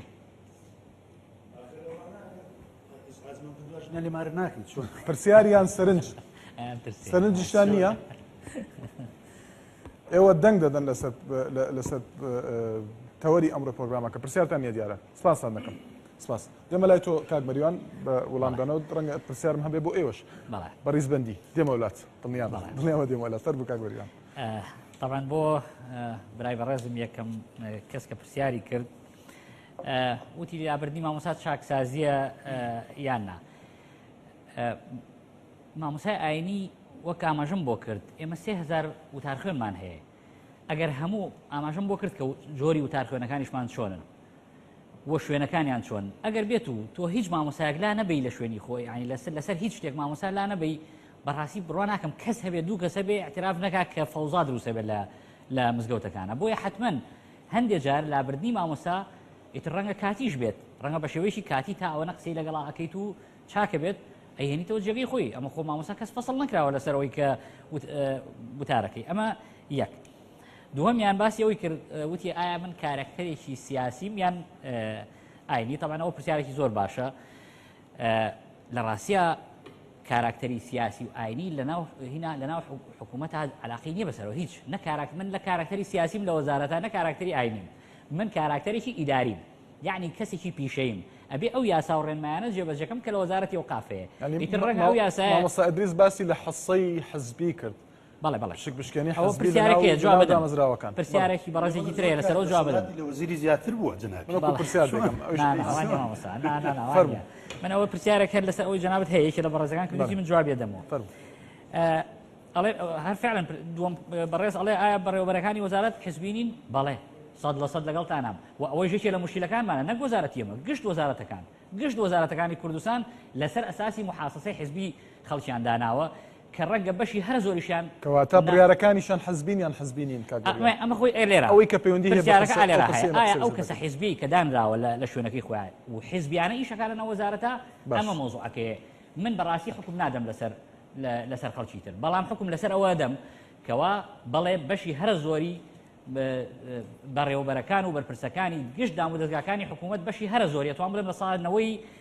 لەسەر محاسەی حزبی داناوە و پارتی و یەکێتیش دایانناوە بە تەحدید دوایش کە گۆڕان هات نفسی تقریبا شتی کرد بەڵام ئەو ماوەکەی کەم بوو طبعا لە ئیشکردان نفسی حاڵەتی کرد بۆ ئەوانە ئەمە بەڕاستی ئەمە نایشارێتەوە بەڵام قەت لەگەڵەوەنیم بڵێ هەموو حکوومەت گشتی یەک پارچە بە حزبی ئیشەکە خۆ ئەگەر وابێ ئیسە فەوزا بوو ئیسە چۆن شەڕی ناوخۆ بوو یەکسەر لەناو حکوومەتی شاموو بەرئەبوون یەکتری ئەمە ئەوەیان یەکێکی باسی ئەوەی کردوتی بۆچی پسپۆڕیش واری شریعەت ناهێنە ناو وەزارەتی ئەوقاف یانەکە وەزارەتی ئەوقاف لە ساڵی 2007ەوە بە بڕیاری ژمارە 11 پەرلەمان بۆتە وەزارەتی ئەوقاف و کاروباری ئاینی واتە بۆ هەموو ئاینەکانە کاری وەزارەتیش فەرمانبەرەکانی ناوەزارەت بە هیچ شێوەیەک علاقەیان بە ئاینۆ نییە قەت نابێ و مۆزەفی کە لەوێ بێ بڕاخەرێکی پێشنوێژی بێ بۆ خەڵک ئیشی ئەوە نییە نە ئیشی منە نە ئیشی فەرمانبەرەکان نە ئیشی وەزیریشە ئیشی مامۆستای ئاینیە بابەتی شەریعەت و وردەکاری بۆیە بەڕاستی بە سەرچاو خۆزگە هەر کەس ئێمە مامۆستای ئاینیمان هەیە بۆ معلوماتان مامۆستای ئاینیمان هەیە مەلایە بەرپرسیارەتی هەیە لە ناو وەزارەتی ئەوقافە وەزیرەکان چەندێکیان مەلا بوون کە دانراون تەواو وڵامەکان کاک مەریوان نەخێر دوانم ماوە کە یەکێکیان بەڕاستی وتی بۆچی پشتگیری مامۆستایانی ئاینی ناکەم یەکێک لەوانە وتی بەڕاستی ئەوە بێژدانیە پرسیارێکترەوە بوو کە دڵسۆز نیت بۆ مامۆستایانی ئاینی جواب بدەمەوە ئەوەش پرسیارە بەس کە ئەوەی کە ئەڵێ کە پشتگیری مامۆستای ئاینی ناکەی بەڕاستی ئەوە تۆزێک بێژدانی پێوە دیارە یعنی ئەگەر لەبەر ئەوەی کە هاتمە سەر کەناڵەکانی تەلەڤیزیۆن وتم مامۆستا مەلا ئیدریس لەسەر ئەوە لابراوە وەزارەت مستحق و لەسەر خۆیەتی کە مامۆستا مەلا ئیدریس یا مامۆستا عەبدولدایمی لابردووە ئیتر منەوە دڵسۆز نیم بۆ مامۆستا یاخود پشتگیریم نەکردووە ئەی 3000 مامۆستاکەی تر ئەی 5300 مزگەوتەکەی تر چۆن نەیکردووە تەنیا لەبەرەوەی کە من بینراوم لە حاڵەتێکە کە ئەوە میدیاکان بەڕاستی ئەوەکەن میدیاکان ناچن تەرکیز بکەن لەسەر ئەو 3000 مامۆسایی کە هیچ شتێکیان لەسەر نەبوو بەردەوام وتومە مامۆسای ئاینی من لەم ڕۆژانەی پێشوە هەفتەیەک لەم و پێش لەناو کۆنگرێسی ئەمریکا لەناو بەیت العەبیەزا بەرگەورەترین بەرپرسانی ئەمریکی وتووە کە مامۆسایانی ئاینی سەنگەری دووەمی پێشمەرگن پرسیاری کرد بۆچی داعش تەنیا لە بەرامبەر کورد شکاوە وتم بەشی هەر گەورەی بەهۆی پشتگیری مامۆسایانی ئاینی وڵامەکان گەشتن کاک یەکینی هەڵەبجە ماوە بەڕاستی خەڵکی هەڵەبجەیە بێ جوابی بدەمەوە من زۆر ڕێزیشی لێگرمەوە تەواوی ئەوەی خەڵکی هەڵەبجە بێزانم کە چەند مەزلومە چکۆ منش خەڵکی وێم خۆم باسی ئەوەی کروتی مامۆستا وتی ئەبێ بڵێ سەمیعنا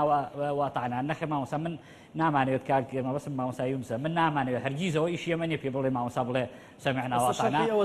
نەخێر ئەوە لە ڕووی ئیداریەوە جیایە ئەگەر لە ڕووی ئیداری بوو با وەڵام وەربگرێ بەڵێ اینجا باسی ئەوەی کردڵێ دڵسۆزێکی وام لە مەریوان نەقشبەندی نبینیەوە باشە وەڵامت دایەوە پێشتر کاک مەریوان بزانم ئەوە شتێکی تر بوو باسی ئەوەی کرد دەمەلات وتی دڵسۆزیم نەبیێرم ئەگەر بۆم شەرح کا دوای مادەم خەڵکی هەڵەبجێ من خۆمەچم بۆ لای دڵسۆزیەکە مەبەستی چێت چۆن دڵسۆز بم بۆی شەر بێ بە قسەتەکەم بەڵێ فەرموو مامۆستا ئیدریس بەڵێ جارە من گلەیت هەبوو لە کاتەکەەوە تا پێم خۆشە هەر لەو هەفتەیە من مەزلوم تۆ زوڵم نێنەکەی یعنی زوڵم ناکەم کاتی هەمووتان پارێزراوە بێکسانی بەوردی ئەم بابەتانە باس کەم یعنی نمونە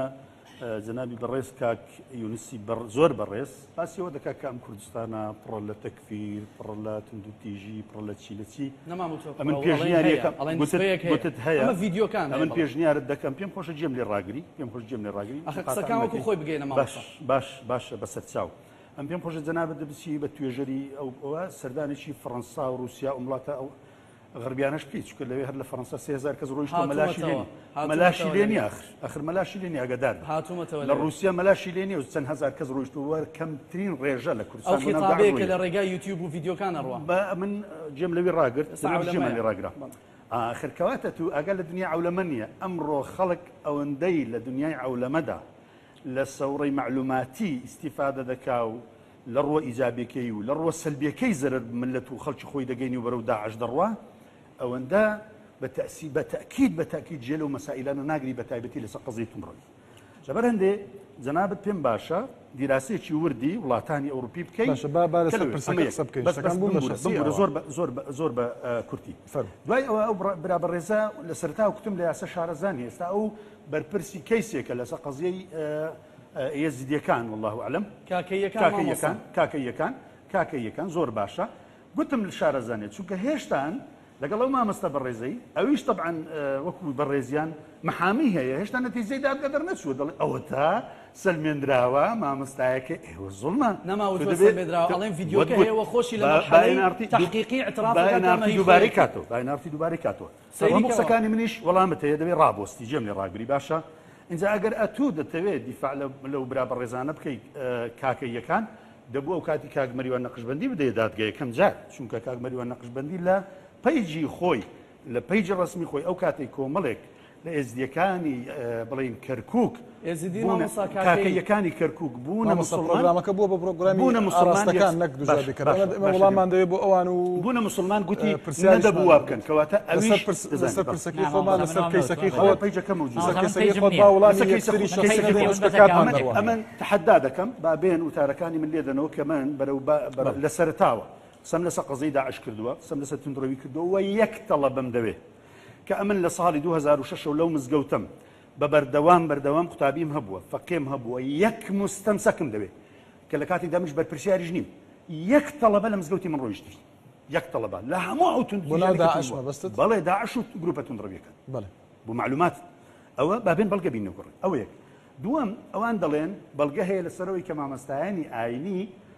سوودیان لە مۆبایل وەرگتووە نامیان نردووە بەڵێ من یەک لەو کەسانم نامەم نردووە بۆ مامۆستای بەڕێز بەڵام وەزارەتی ئاوقاف هێشتا عەقڵیەتی نەگەیشتە و ئاستەی لەگەڵ ثەورەی معلوماتی تحمل بکە بۆی بزانێ کاکە چۆن ئەتوو ئەلێ ڕا مەکتەب سیاسیەکەی خۆت تەبلیغ دەکەی لە بەغدا وابکە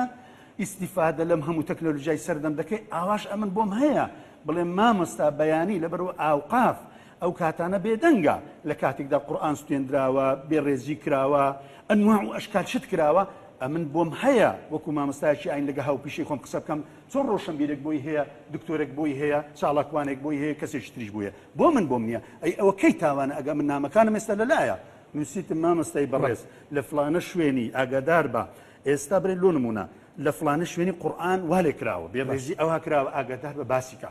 پێم گوتووە پرسیار لێ نەکرا من کاتم پێدای وەڵام دەیتەوە قسە بکەیت پرسیار نابێ بۆی ئەوانیش وڵام بدەنەوە نەکردووە باشە کاتی ئەوان یەک قسەم هەیە کات کەم جەنابی کاک مەریوانی بەڕێز کاک مەریوانی بەڕێز حەقی ئەوان من بەس بمبور ئەوەی باتەواکم کاک مەریوانی بەڕێز دەڵێ ئێمە گرفتمان هەیە لەو ڕێژە بڵێ مامۆستا ئاینی بەشی چەند خادمن دەی ئێستا کاکە من قوتابی دکتۆرام باشە منیان لاداوە پێی بڵێ شتان هێناوە پێی بڵێ شتان هێناوە خادم پێی بڵێ ئەمە چاکسازیە ئەو جار ئوستاز یەکێکیان لاداوە چەند ڕۆژێک لەمەوە بەر عقوبەیاندا گاسیان کردوتیان تۆ ئیجازەی دیراسی دەبێ لاکەوێت هینایانەوە لە شوێنێکی تریاندا چاکسازیە ئەمە چەند شتێک بە سەریعی بەدەسەڵات بڵێم بەڕاستی ئەم حاڵەتەی کە ئێستا ئەگوزارێ ئەمە قەوانێکی زۆر کۆنە پێویستە دەسەڵات تێبگا کە ئەوە بەسەر چوو کام حاڵەت ئەمەی کە مامۆستا لا بدا و پەلاماری پیرۆزیەکانی ناو مزگەوت بدا کە بەڕاستیەوە تەوەرێکی بەقووت بوو کە ئێمە نەمانتوانی بە تەواوی حەقی بدەین کە بەڕاستی پیرۆزیەکان پەلامەردانی ڕیشی مامۆسا و تەقەکردن لێی پەلامەردانی ناو مزگەوت و ئیهانەکردن لە ناو مزگەوتە کە بەداخەوە ئەڵێم ئەوایە دەستگاکانی ئاسایش کە هەندێک کەسی زۆر عاقڵیان تایە عقڵمەندەکانیان کاریان بکردایە نەک ئەوانەی کەوا زۆر بە سادە و بێعقڵانە هەموو پیرۆزیەکانی ئومەتێک میلەتێک پێشێل ئەکەن ئەگەر ئێستا ئێمە خۆمان بۆ خۆمان بیرمان بێتەوە کاتێک کە حکومەتی بە ئەز مزگەوتەکانی ئەڕوخان دین ئەی تەقانەوە قورئانەکانی ئەسووتان دین بە پێڵاوە بە پۆستاڵەواتە ناو مزگەوتەکان شەرمەزاری حکومەتمانەکە لەبەرەوە یەکێک لە نقطە زۆر گەورەکان چۆن پیرۆزی ئەم میلەتە ئاوای لێ ئەکرێ ئێستا بە قاچی خۆیان بە دەستی خۆیان بە دەمانچە و سیلاحەکانیانەوە هاتن هەموو پیرۆزیەکانی ئێمەیان پێشێل کرد ئێمە مامۆستای ئاینی ئەلێرا چی بکەین ئەبینین ئەوەی کە زۆر مقدسە لە لای ئێمە کە بریتە لە مزگەوت ئەبۆ شێوازەی لێ ئەکرێت لەبەرەوە زۆر گرنگە کە سەژیرەکانی ناو دەسەڵات جارێکی تر بێنەوە کایە و زۆر جوانانە تەعاملکەن بۆی ئەو توندڕەویانە خەڵکە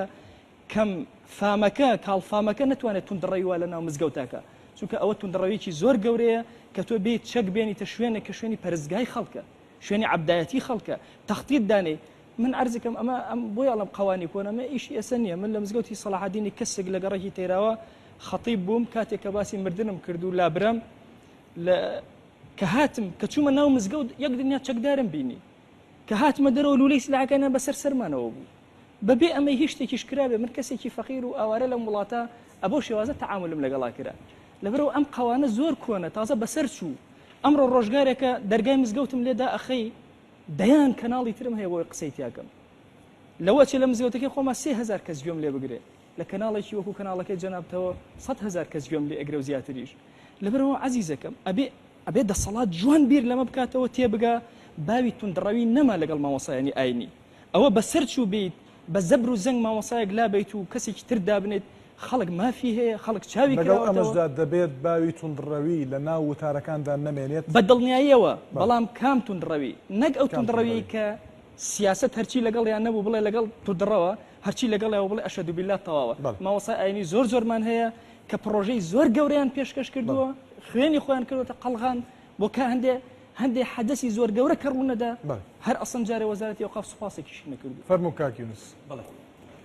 من زۆرترین پرسیار ئاراستەی من کرا بۆیە بێ کاتەکەم بدەیتێ بۆی دوادارم کورتیکەیتەوە کە کاتی دەنگدانی دووەمیشتە بەڵێ فەرموو باشە چەندم هەیە چەند کەمتر لە 5 خولەک باش ئەمەی ئەو بەڕێزەی کەوتی دوور کەوتیەوە لە چاوەرەکە ئەمە کاتێک برادر و هاوڕێکانی جەنابتان کە دوور کەوتەوە لە مۆزوعەکە کردیە شخصی مەجبور من بۆ ئەوەی تێپەڕ نەبێ وەڵام بدەمەوە فقط لە بەرەمە بووە مەشکە دەڵێ خۆ دەرخستنە نەخێوانیە ئەمە خەڵکی کوردستان باشێمە دەناسێەوە و مەسەلەکە وتی یعرفونی الشجر والحجر وكثير من الناس ومن شانازی دەکەم بۆی لە بنەماڵەیەکی سەید زادە و مەلازادە و شێخ زادەم ئەوە سەبارەت بە و پرسیارە ئەوەی ترکە دەڵێ مامۆسای ئاینی ببورە مامۆستا شێخ زادەی و زەردەمانە دەی ئەگەر شێخ زادە نەخێر مامۆستا من تێبینێکیش بدەم ئوستاز آخر وڵامەکان من نەبێت کاتەکەمان دەڕوا دواتر لێرە قسەمان کرد مەبەسمان هەموو مامۆستایەکی ئاینی نییە مامۆستای ئاینی هەیە زۆر نیشتیمان پەروەرە و خزمەتی زۆری بە کوردستان کردو بەسمان لەو فئەیە بووکەوە تەکفیر و توندڕەوی ئەمانە دروستەکەن سەبارەت بۆ پرسیارەی کە دەڵێ مامۆستای بە ئاینی نازانم خەڵکی جیاوازیان دروست کردووە نەخێریش خەڵکی جیاوازیان دروست نەکردو بەڵکومە خۆتپانێک کە دەبینم و خۆتبەی دووبارە و سواوە مەگە ئیلا ڕەحیمە ڕەبی وەکو ئەیڵێن ئەمەی کە دەڵێن تۆ مامۆستا ناناسی ئەخرەمە شتێکی شخصیە بە چاوی تۆ نایناسم ئاخر چی بکەم کە نایناسم کاک ئەنجە دەڵێت چۆن بەرنامە مەبەستی ئەوە بوو کە دەڵێ بۆ لێکۆڵینەوەی ینی هیچ نەبێ ئاگاداری وتارەکانی بێ بۆی لە پرۆگرامێکە نا باسی شخصی کرد کە مەسەلەن چۆن نایناسی و نازان پرسیارەکەی وا بوو علاقەی لە بابەتەکە نییە ئەوەی بەڕێز دەنگە ناگا من ڕووکردنەوەی ئەو دەڵێ شخصی نەبوو ینی دەڵێت بەرامبەرەکەت بناسە لە پرۆگرامەکە ئەوە مەبەستەکەت بوو ئەوەیە پرسیارەکە واتەوجه نەبوو بۆ سیغەیە نا دوای ئێمە لێرە یەکترمان بینی ئەوەی کە مەسەلەن جەنابی شێخ نەقشەبەندی ئەڵێ ئێمە لەگەڵەوە نین سەمعنا وەطعنا من لە ناحیە قانونیەکە و لە ناحیە تعالیمی وەزارەتەوە دەڵێم کە ئەمانیش فەرمانبەرێکی وەزارەت و نەک بەو سیغەیە کە دەڵێن سەمیعنا وعەسەینا و خۆیان بە بەرزتر دەبینن لە تەعلیمات و نووسراوەکانی وەزارەتی ئەوقاف چی پێ دەڵێن من لێرەوە هینێکم هەیە چی پێ دەڵێن ڕیسالەیەکم هەیە بۆ داواکاری گشتی کە بەڕاستی وڵامەکان تەواو بوون ئەمان کەم تەرخە من بڵێ ئەمان کەم تەرخە من و کاتێک کە تەکفیرێک یاخود کاتێک کە ئیزدرائی ئەدیان دەکرێت مادە 372 لە قانون عقوبات و دەبێ ئەمەش بزانرێت کە ئەمان ئەرچیانە تحریکی داوا بکەن و تەنانەت لەو کەیسانەش ئەبوایە داواکاری گشتی مووقیفی هەبێت کە بەداخەوە هیچ مووقیفیان نەبووە دەبێت ئەوەش بڵێن کە تەکفیرکردن و داواکردن بۆ ئێرهاب حالەتێکی تاوانێکی دەستوریە مادە هەفتی دەستوری عێراق بە تاوانی دانراوە قانونی ڕقم پێنجی ساڵی 2015 لە هەرێمی کوردستان ئاماژە پێ زۆر سپاس بۆ مەریوان نەقشبەندی بەڕێوەبەری پەیوەندیەکانی وەزارەتی ئەوقاف سپاس بۆ مامۆستا ئیدریس کاریتانی و تاربێژی مزگەوتی ئەڵڵاو ئەکبەر کە دوور خراوەتەوە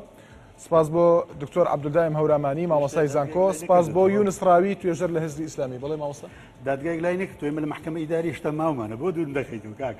دەڵام کە دوور خراوەتەوە دادگایەک لای نەکردوێتەوە کە دادگایەک لای نەکردوێتەوە بەڵێ کۆنتڕۆڵەکانتان ئامادە بکەن دەنگدانی دووهەم دەنگدانی کۆتایی پرسیاری پرۆگرامەکە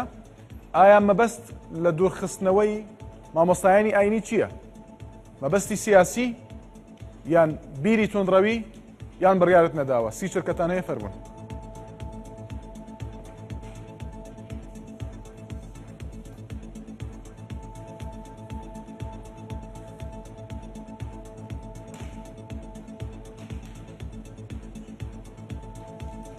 کەمتر لە 15 چرکەتان ماوە.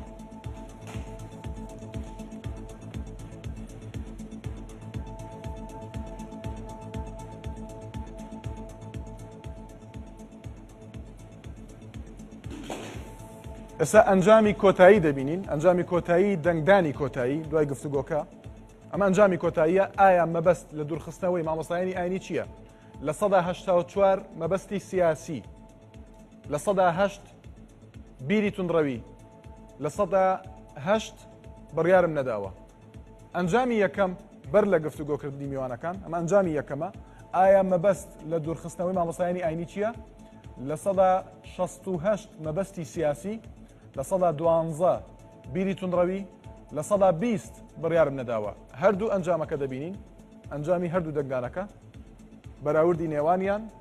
بەر لە گفتوگۆی میوانەکان دوای گفتوگۆی میوانەکان. سپاسی ئێوەش دەکەم تا هەفتی داهاتوو هەر لە خۆشیدا بن.